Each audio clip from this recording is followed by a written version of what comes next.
Howdy, welcome to the hair history of Europe. Well, that's disingenuous. It's more like the West, since apparently there isn't much data on 4th century Serbian hair trends. Who could have guessed? Anyways, there's a lot to unravel here, so let's get started.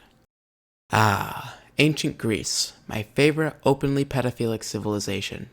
They like their beards because, well, women don't have beards, and women are gross and ew, and that is why one should only have relationships with boys 5 times younger than you. There's significant evidence that they love to style their beards with hot tongs to curl them, especially right before their big battles. But it wasn't just the manly men who liked their beards. Philosophers loved beards especially. No, seriously. An emperor known as Domitian had the hair and beard forcibly shaven off of the philosopher Apollonius to punish him for anti-state activities. Man, do I not like censorship. A philosopher's beard usually reflected their beliefs. Stoics like to have well-kept and shortish beards, while cynics such as Diogenes like to have super long and untidy beards. Anywho, on to head hair, cause, well, men also have hair on the top of their head. Often, men would have strange knots on their head, like from their hair. I'm not quite sure why. Something I found very interesting was that Sparta and Athens were entirely different in their traditions, even in hair. In Sparta, children had really short hair, but when they became an adult, they made a huge deal and ritual out of letting it grow. However, as per usual with Athens and Sparta, Athens was completely the opposite. Cringe. Alexander the Great forced his armies to shave their beards because he believed that enemies could pull on their beards. Anyways, Rome really liked to shave. They loved that smooth, baby-like sulfur, vinegar, and goose grease treated skin. However, philosophers did keep the Greek tradition of beards reflective of one's thoughts alive instead of finding something new, because they are lame. Alright, on to the early Germanics, though I feel like I'm missing oh right, yeah, women. Half the population, I almost forgot. In Greece and Rome, because Rome stole all their culture from Greece, women often had very symmetric hair with a little front updo in the middle. They also usually had very curly hair and sometimes some wacky styles. They wore some wigs occasionally, and some women wore headscarves. There isn't that much of interest, except for the small fact that upper-class Roman women had several slaves just for their hair. Now, I think this is a great way to articulate how bad the problem of widespread slavery was in Rome. Now, on to the early Germanic tribes. For some reason, we don't really know much about female hair trends. All that's really known is that they braided their hair and wore it long in pigtails. On the other hand, we know a fair amount about the guys. They wore the super cool Subian knot on one side of their head. They wore their hair very long and only cut it once they had killed an enemy. Quite the reward. They also used hair gel, which we know because some guy got murdered in a bog. Seriously, pretty neato, honestly. And they loved their beards. They had very long mustaches and long pointed beards. Ever heard of the Lombards? Yeah, that literally means long beard. Their beards were long, obviously, and went down to their breast. And they even swore by their beards. To them, the holiest thing were their beards. Unfortunately, though, as Germans migrated into Rome, they adopted the lame shaving practices of the Romans, and all but the Lombards lost their beards. This brings us up to the Middle Ages. This is going to be a very long segment, almost as if this period lasted 1,000 years. Now, take everything with a grain of salt. This is very generalized, especially since the Middle Ages were extremely decentralized. For example, someone 10 miles away from you is practically an alien. Noblesmen, and especially knights, absolutely loved their beards. It was a stately symbol of strength, maturity, and masculinity.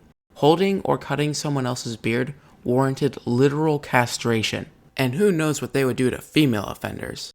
The more hair you had, whether on your head or on your beard, the more royal and high class you were.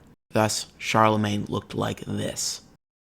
If you know anything about the Middle Ages, then you know that the Catholic Church had the ultimate authority. However, not in hair, because a lot of the monks revered beards and some absolutely despised them. And this dissonance allowed people just to not listen to the church.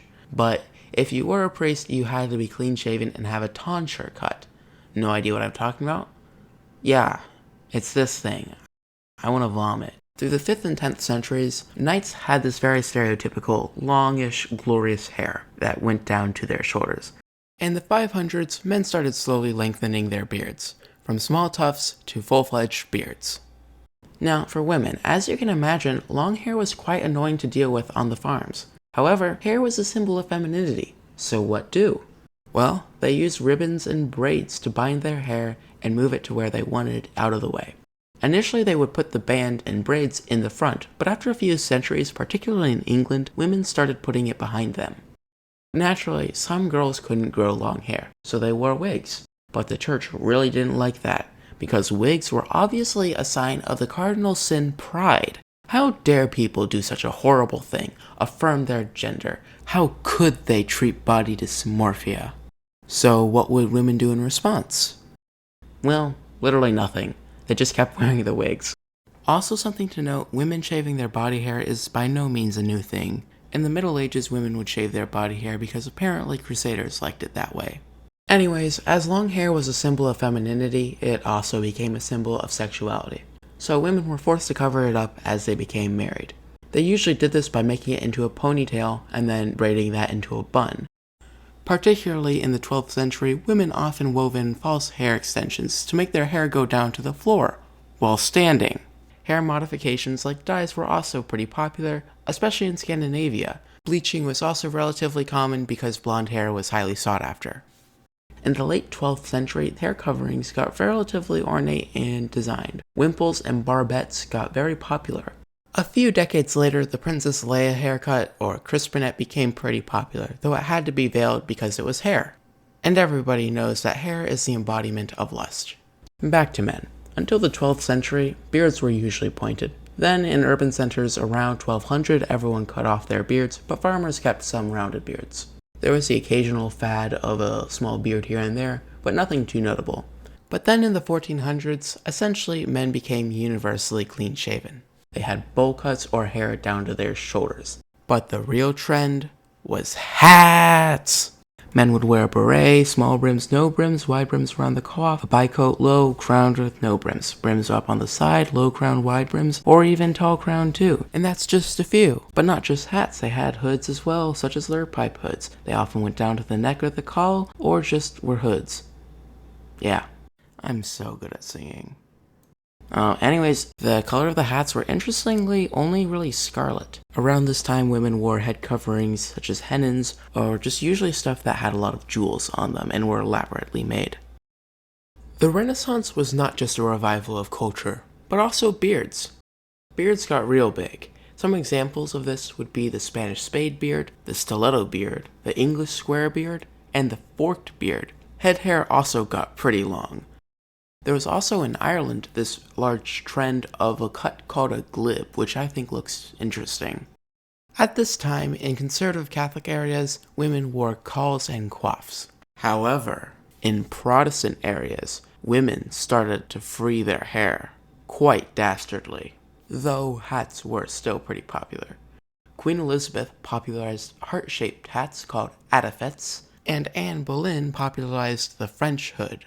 To keep their hair under these large hats, girls would use fillets, which unfortunately are not related to fish, to make their hair small and tightly wound. Oh, and they really hated bangs. French girls would literally shave their hairline back because apparently a 5-head was beautiful back then. I'm not sure what they were thinking. I personally don't find Argus Filch attractive. Bangs did make their way back into popularity in the early 1600s. Having silver hair was also extremely desirable in the 1620s to 50s. Women didn't really wear wigs at this time, but they did wear a lot of extensions.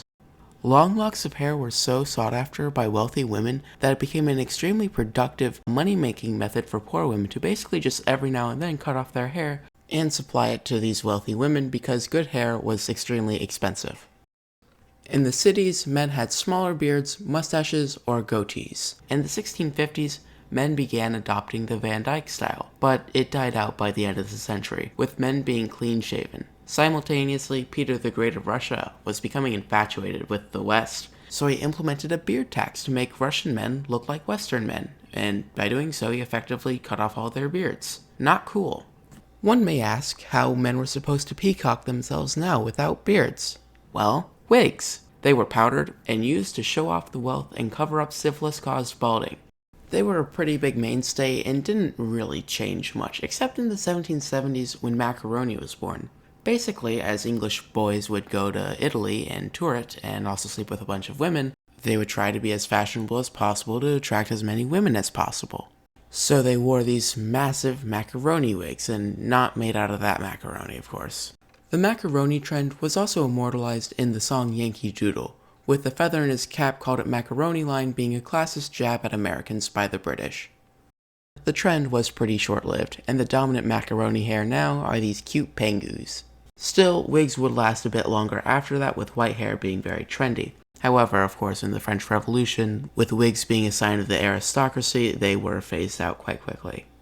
The 1700s were a golden age for extravagancies in women's hair.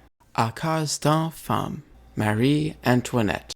Look at this. This is glorious. It's the boat hair. This is real. It actually happened. She made a boat out of her hair.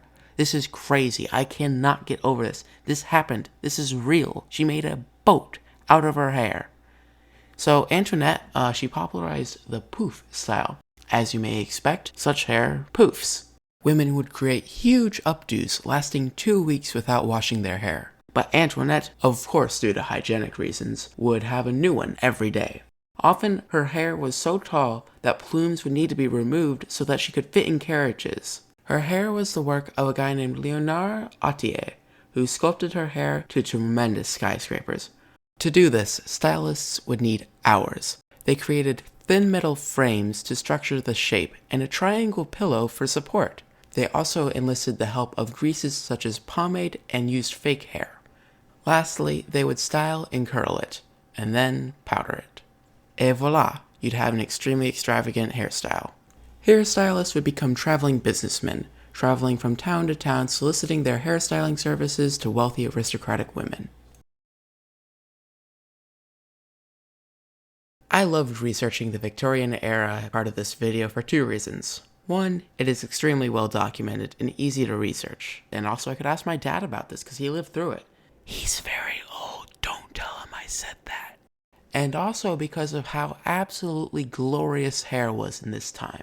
The 19th century was without a doubt the greatest time to have a beard. In the 20s and 30s, they wore these absolute monster sideburns which grew into mutton chops in the 40s and 50s. I mean, look at these absolute units. Hairiness was a symbol of masculinity and strength. Thus, the length of your hair proved how much of a giga chad you were. Though they did have shortish head hair, or they used oil to slick it out. Another amazing thing about the Victorian era was the complete diversity of beards. There weren't really defined styles. The only style was just never shaving. In fact, they became so widespread, following the Crimean War, beards became mandatory in the British Army. Mustache cups were also created, which are very helpful. Unfortunately for humanity though, beards began to phase out of style in the Gilded Age. But not to worry, there were still monster stashes in styles such as the handlebar and walrus mustache. They weren't quite beards, but they had this clear, eloquent glory to them. The 19th century was also great for women's hair. They wore these amazing hats, very fancy. They crimped and curled their hair a lot, showing how they never really wanted to let their hair down. Being a hairdresser also became a very well-paying job, even though women only got new hairdos once a month. In the 1830s, women would often wear mid-parts with no bangs, and this continued into the 1850s, where women would wear buns on their neck, where they would pile up their curls. In the 60s and 70s, these curls moved up to early bouffants, evolved poofs of sorts. They would stay in fashion until the end of the 19th century because Queen Victoria stopped wearing wacky-doos because she got old, and thus wealthy women no longer had an obvious person to copy off of. The 20th century was very well documented, making it really easy to research. So, we'll be going by decades. The 0s and 10s were pretty similar, seeing the unfortunate fall of beards back into being clean-shaven. This was accentuated by World War I gas masks being hard to fit over beards and mustaches. Unfortunately, men would continue to be overwhelmingly clean-shaven, although there were a few notable styles here and there. Meanwhile, women wore wavy perms, inspired by the idea of a new woman, led by the Gibson Girl movement, which was basically just magazine publishers telling women what was in style and how they should look. Now, I think the 1920s were rock bottom for hair. men would just dump a vat of Vaseline onto their heads or something and just completely compacted their hair. The mustache style of this decade was that stereotypical villain mustache where it's shaven in the middle. The 20s also saw the emergence of bob cuts for women, bringing an end to the centuries-long domination of long hair when let down. In the 30s, the bob cut became more curly. Meanwhile, due to Charlie Chaplin, the infamous toothbrush mustache proliferated. But after World War II, it quickly died out because of Hitler, and instead, men opted for pencil mustaches. It looks like they glued a Sphinx cat's pubic hair to their face. It's just awful. Men did make their head hair a little bit longer, but still dumped an ocean of oil onto it, however slightly less. In the 40s, military short hair like early buzz cuts and crew cuts became popular due to patriotism from World War II. The hair usually would be shorter on the sides with longer tops. Women continued the trend of bob cuts, although there was a popular style of buns at the top of the neck, reminiscent of hair from the Gilded Age. But there was a short-lived movement of longer, layered hair, pioneered by the actress Veronica Lake, which actually looks very modern. However, it did quickly die out due to her and other women cutting it in favor of shorter and more practical hair to help with the war effort.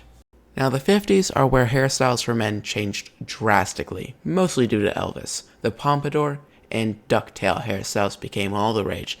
Though facial hair was continuing to go into severe decline, everyone being clean-shaven with absolutely no popular mainline trends. However, there were a few people like the beatniks, which are just early hippies, who wore Van Dyke beards with the express purpose of looking ugly, but they didn't really gain much notoriety. Meanwhile, some women were cutting their hair very short into the pixie cut, but this movement got interrupted by Marilyn Monroe.